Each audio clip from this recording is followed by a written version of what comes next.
আসসালামু আলাইকুম। প্রতিদিনের মতো আজকেও আমি এই ছোট্ট একটি ব্লগ নিয়ে আপনাদের মাঝে হাজির হলাম। আল্লাহর অশেষ রহমতে আমি অনেক ভালো আছি।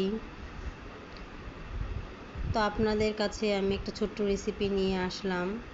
আমার হাজব্যান্ড অনেক দিন থেকে ছোট মাছ চচ্চড়ি খেতে চায়, তো ভাবলাম যে ওর জন্য ছোটো মাছ চচ্চড়ি করি। তো সেখানে আমি কিছু বেগুন আর 2টা আলু দিয়ে সুন্দর করে একটু চচ্চড়ি করে নিচ্ছি। আর অফিস থেকে এসে এত তাড়াতাড়ি করে কাজ করা যায় না, তারপরও আমি ছোট মাছ নিয়ে এসে পরিষ্কার করে সেটা রান্না করে নিলাম। আর আমি এদিকে কারেন্টও ছিল না, আমি খুব তাড়াতাড়ি করে কাজগুলো করে নিয়েছি, মাছ ধুয়ে মাছটা রান্না করে নিলাম। আর অন্যদিকে আমি ডাল ভুনা করব, কারণ শুধু মাছ চচ্চড়ি দিয়ে তো খাওয়া যাবে না।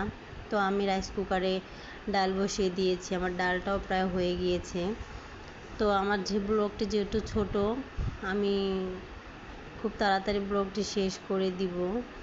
আর কাজকাম শেষ করে আমি এখানে একটু ফুলের গাছগুলো একটু পরিষ্কার করে নিচ্ছি, কারণ এগুলো ধুলোবালিতে অনেক অপরিষ্কার হয়ে গিয়েছে। আর যেহেতু চাকরি করি, সবসময় এটা পরিষ্কার করা সম্ভব হয় না, তবুও মাঝে মাঝে আমি এগুলো পরিষ্কার করে নেই। আর বাতাস, আপনারা সবাই জানেন আকাশ একটু মেঘলা, বাতাসে এগুলো আমার সব ধুলোবালি দিয়ে হয়ে গেছে, নষ্ট হয়ে গেছে। তো এগুলো পরিষ্কার করে নিলাম।